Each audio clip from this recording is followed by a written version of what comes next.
Kei te poipoi Te Pāti Kākāriki i ngā kākano kaore anō kia hua. This bill is not supported across the House, and this is my call. Ko tai ki te wā, ko eke te wā.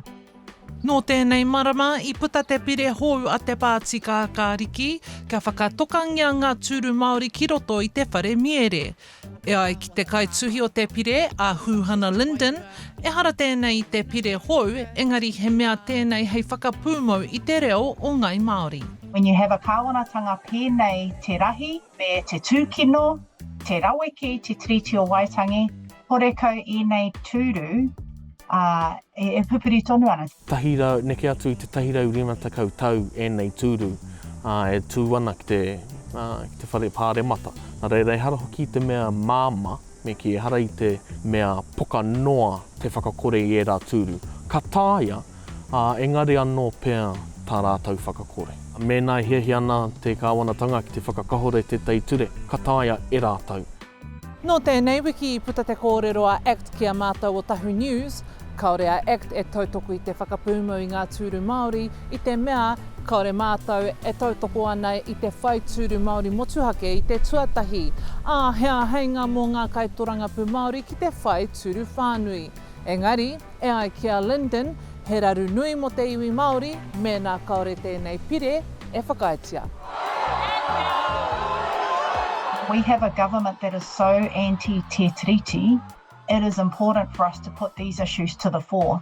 We should be learning and reflecting on what happened with our Māori wards vote last year and the fact that if these places, these seats, are not secure, they are not guaranteed moving forward. E pauri te rongo atu I tērā me taku mōhio e rā weke hia ana e rā tū kaupapa e ACT.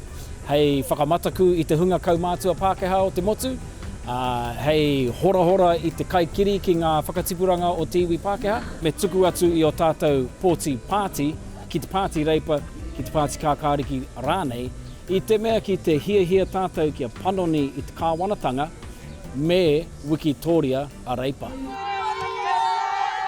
Nō tērā, tau I puta te whakatau a te kāwanatanga, ka whakakore I te kautetanga, te tatau tangata e mōhio ai te kāwanatanga ki te tokomaha me ngā āhuatanga o te iwi.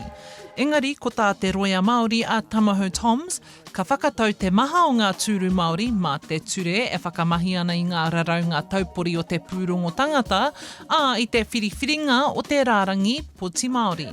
Ko te mātua o taua pangarau, ko te toko maha o ngai Māori, kua rehita ki te rehita Māori.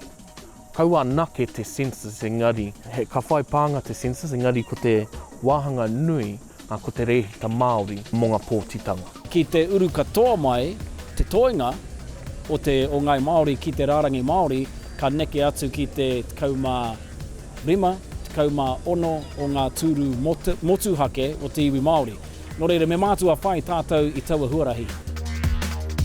Hei wahanga o tēnei pire e hiahia ana Te Pāti Kākāriki kia āhei rātou o te iwi Māori ki te huri I wainga I te rehita Māori me te rehita whānui.